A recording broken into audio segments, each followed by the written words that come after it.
बोलो जयकारा बोल मेरे श्री गुरु महाराज की जय।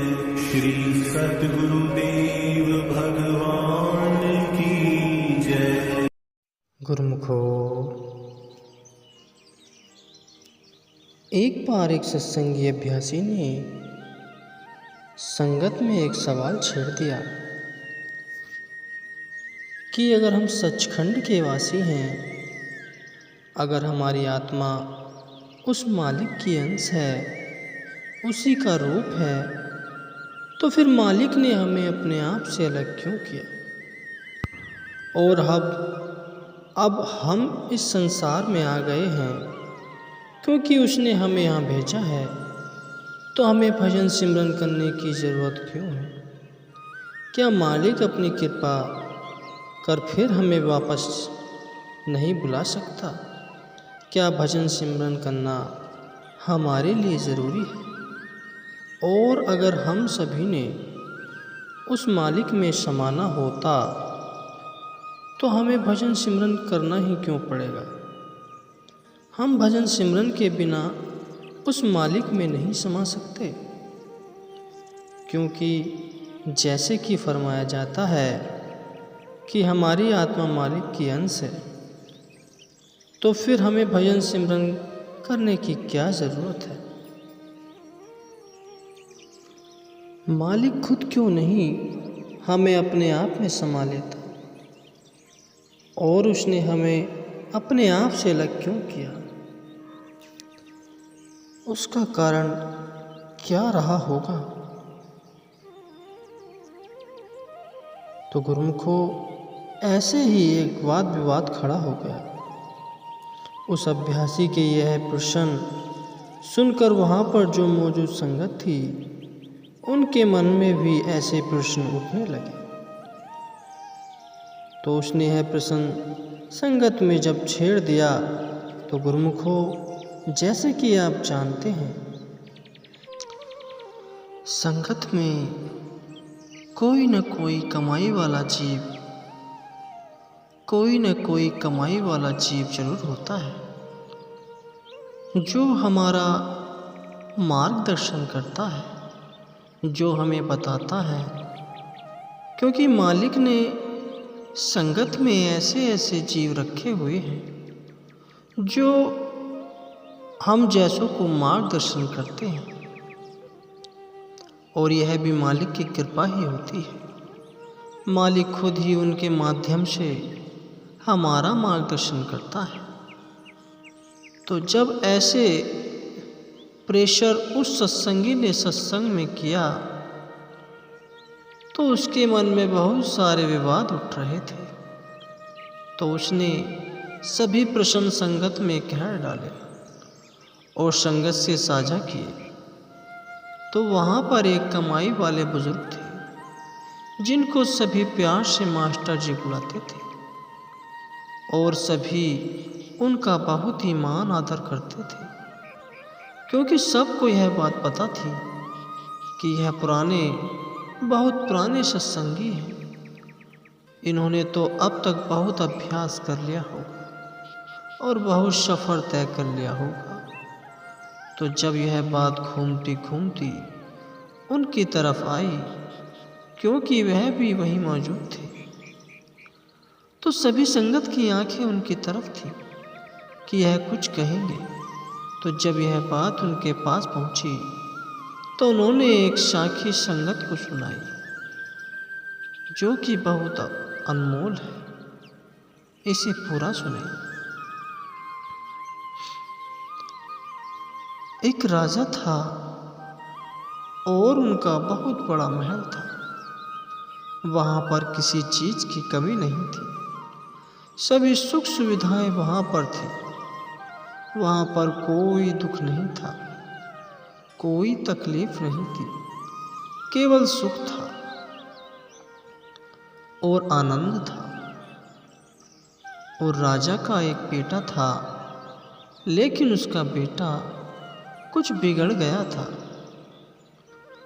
और उसे उस महल में मिलने वाली सभी तरह की सुख सुविधा की कोई कदर नहीं थी।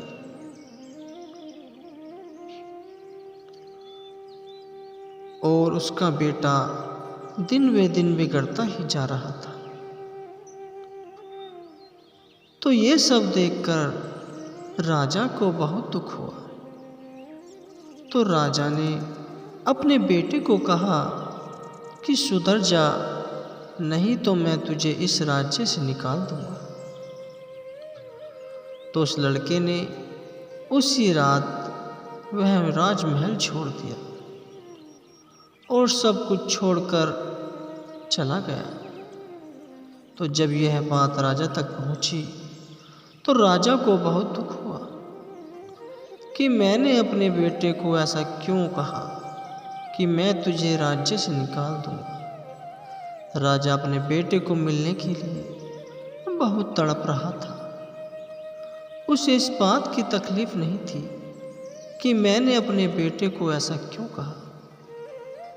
तो उसने अपने बेटे को बहुत ढूंढा, लेकिन वह नहीं मिला। और उसने अपने वजीर को कहा कि सभी सैनिकों को बोलो कि मेरे बेटे को ढूंढे। तो ऐसा ही किया गया, लेकिन ऐसा करने पर भी वह नहीं मिला। वह कहीं दूर जा चुका था।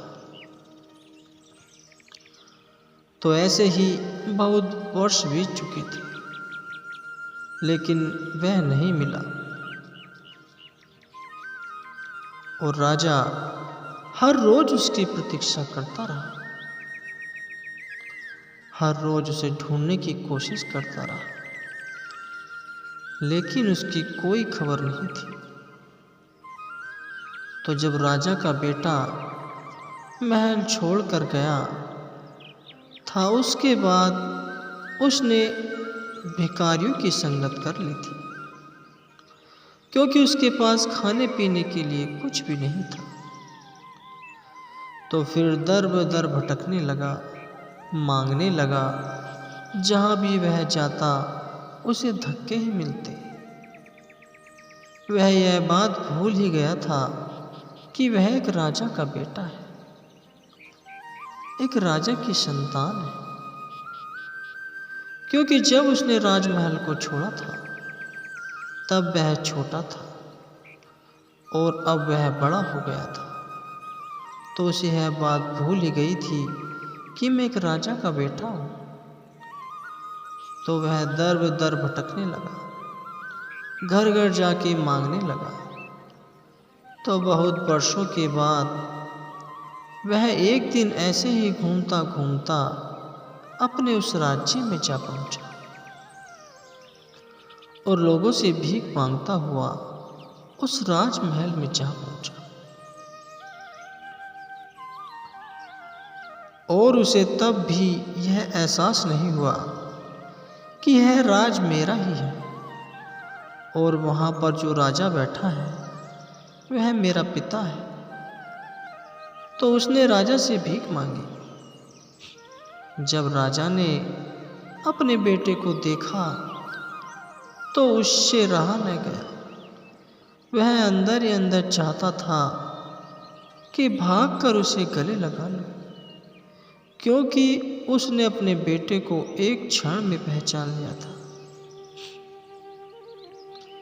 कि यह मेरा ही बेटा है।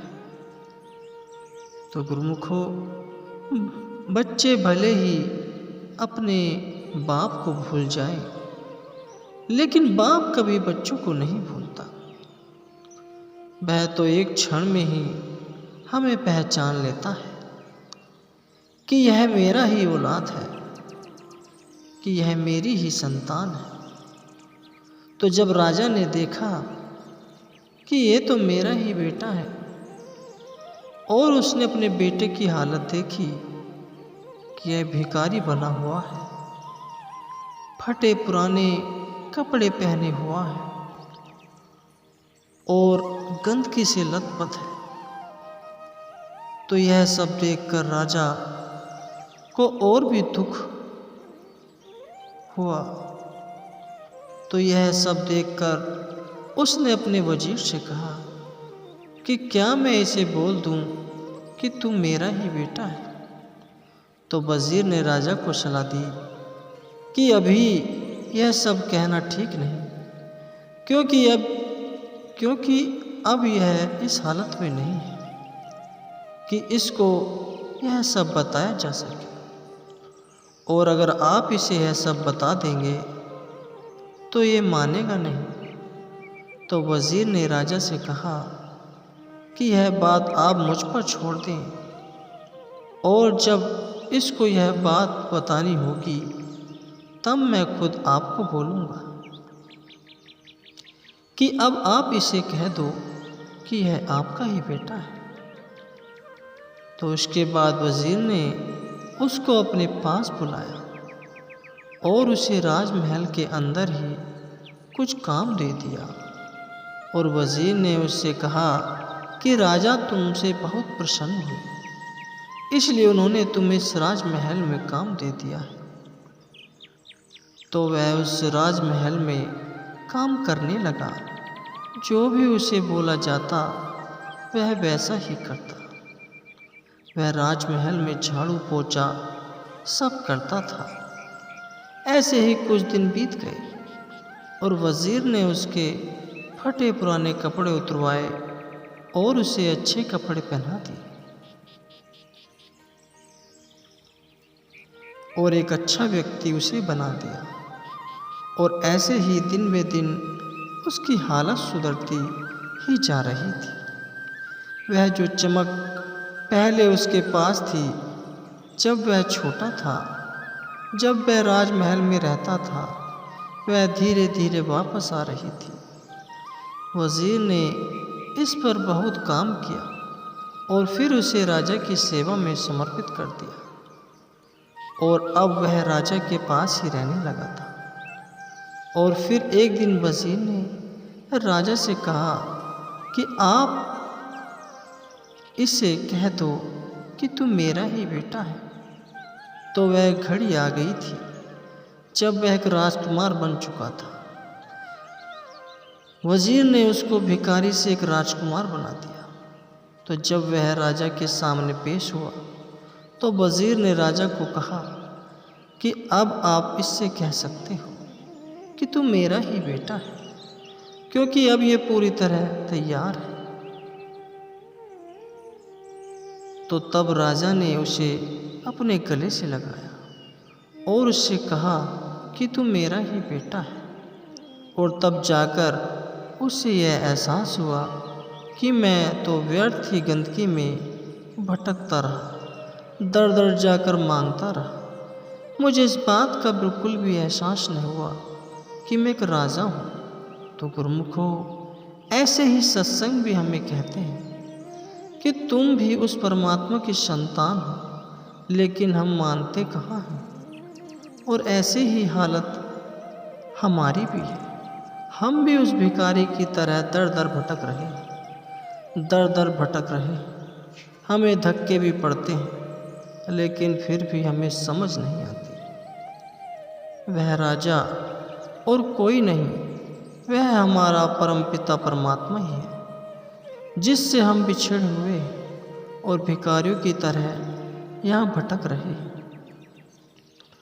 और वह वजीर कोई और नहीं, वह उस नाम रूपी समुद्र की लहर परम पुरुष सतगुरु है, जो हमारी हालत को सुधारते हैं, जो हमारी गंदगी को साफ करते हैं, जो हमें नाम की बख्शिश, हमें भजन बंदगी करने के लिए कहते हैं, ताकि हमारे अंदर जो पड़ी हुई गंदगी है वह दूर हो सके और हमारी वह चमक वापस आ सके और हमारा उस मालिक से मिलाप हो सके। इसलिए तो सतगुरु हमसे सेवा करवाते हैं, क्योंकि सेवा से हमारी जन्मों जन्मों के मेल दूर होते हैं।